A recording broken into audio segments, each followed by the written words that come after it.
Story Lab. This week we're talking about joy. While we take a look at the story of some people who knew when to celebrate.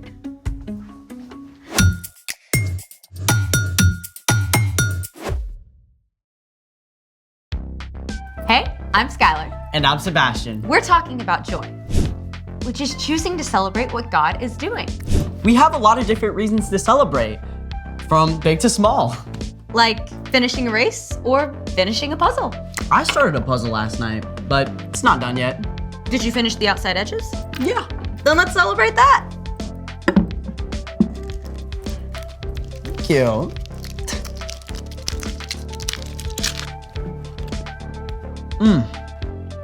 All right, biggest bubble wins. Ready?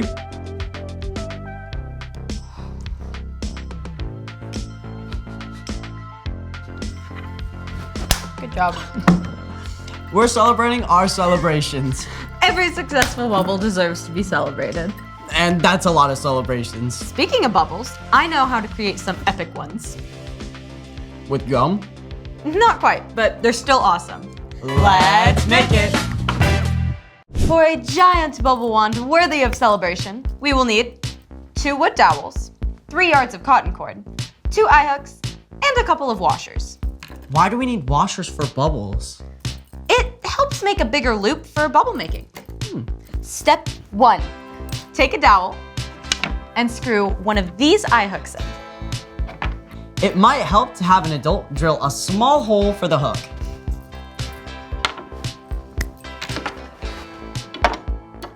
Do we cut the cord into separate pieces? Yep. Step 2, cut 1 piece of cord 5 feet 6 inches long and one that is 3 feet 6 inches.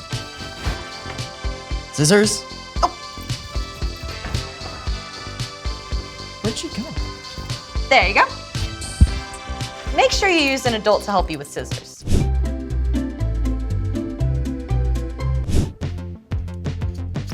There we go. There we go. Step 3, place the washers onto the long cotton cord. Wait, both of them? Yep.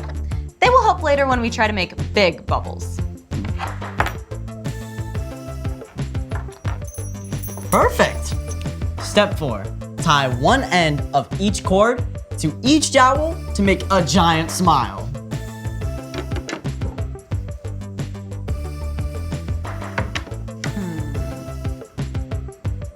There we go. That's it. All done. I feel like we're missing something. You mean the bubbles? Hold this. Oh, okay. Teamwork makes the dream work.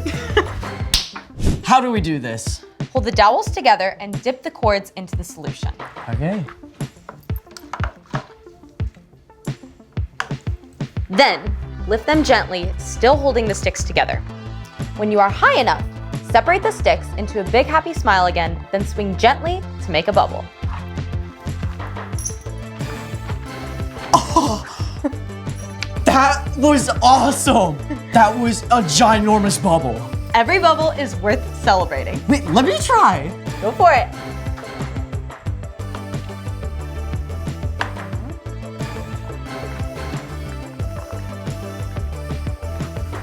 Whoa. That is awesome. Nothing says celebration like bubbles. Speaking of which, it's time for The story before the story. today. We're in the book of Ezra. Ezra tells the story of God's people after they returned from exile in Babylon. But long before, out of a deep, deep love, God created an amazing world and people, us. When people turned away from God, the world was broken. From the very beginning, God had a plan to bring us back into a relationship. God chose a man named Abraham and promised to bless the entire world through Abraham's family line. That family, the Israelites, grew in number and became a great nation. But over and over, they turned away from God. At last, they were captured and taken away to Babylon. Even then, God promised that after 70 years, they would come home again. Which is where our story starts. Take it away. Hey everyone, I'm Erica. For 70 years, the the Israelites were exiles living in the foreign land of Babylon. That's pretty much a lifetime! In fact, Babylon itself had been conquered and was now part of Persia. Many of God's people had never even seen their homeland of Judah. But even before the exile, God had promised through the prophet Jeremiah that the Israelites would return home after 70 years. So as God's people neared the 70-year mark, they must have wondered, We're still exiles. We have no power. What's going to change, God? the situation seemed hopeless. But our God is so awesome and powerful, it doesn't matter that we are not. In fact, God moved the heart of the new Persian king Cyrus to favor the Jewish people. The Lord is the God of heaven. He has appointed me to build a temple for him at Jerusalem in Judah. Any of his people may go up to Jerusalem and build the Lord's temple. This was incredible. Not only did King Cyrus give permission for the Jewish people to return home, but he gave back thousands of gold and silver dishes that had been taken from God's temple 70 years before. More than 40,000 Jewish people traveled home to Jerusalem on an epic journey. It took them months. And when they got home, well, wasn't exactly home sweet home. The walls of Jerusalem were broken down. God's temple had been completely destroyed. The people couldn't live in Jerusalem, so they settled in towns outside the city. But their leaders, including a man named Zerubbabel, knew the most important thing was to rebuild the temple, the place where God would dwell among them. We'll start with the altar of the temple. What about the city walls? Yeah, there are enemies who want to stop us. We will honor God by rebuilding the temple first. Even though they were afraid, the people trusted God and rebuilt the huge, beautiful altar. This was one of the most important parts of the temple, where they could make offerings to God.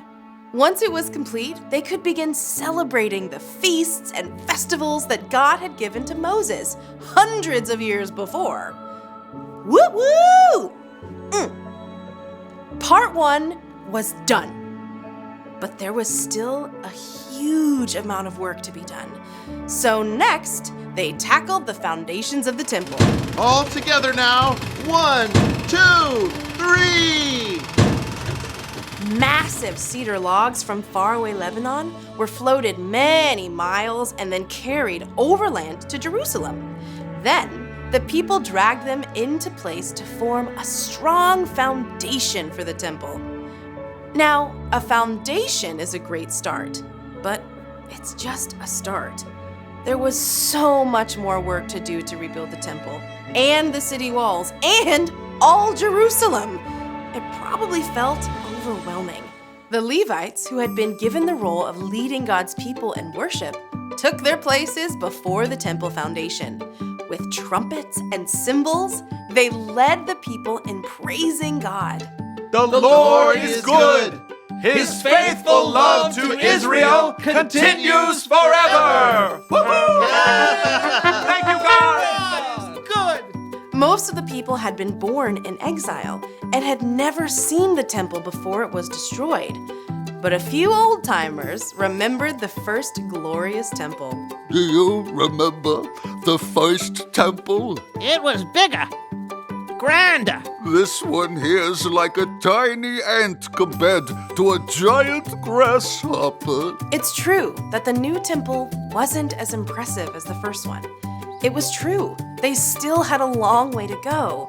But God's people were still filled with joy to know that they'd completed one big step along the way. They praised God so loudly that their shouts of joy could be heard from miles around. The end. Gotta be honest, this story makes me tired. Yeah, I mean, I'm tired when I have a little project to do for 1 week. And the Israelites had an entire temple and city to rebuild. It was a ginormous job, for sure. So, what's our part in the story? Well, you're probably not going to be rebuilding a city anytime soon, but we all have epic work to complete. School projects, learning a new skill, healing from an injury.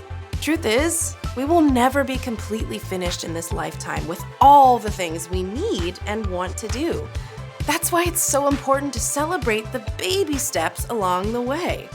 Like finishing the school year. Or learning how to play one song on the guitar. Exactly. God is with you each step along the way, and it's so important to stop and remember that.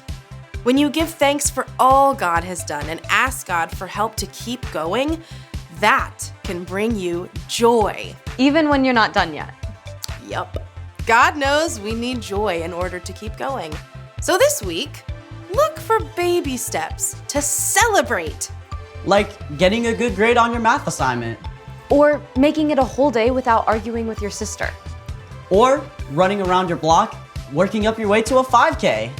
All great ideas. Because when we follow Jesus, God gives us joy through the Holy Spirit so we can celebrate every moment along the way. See you next time. Bye. Bye. So here's the thing. Celebrate each step of the way.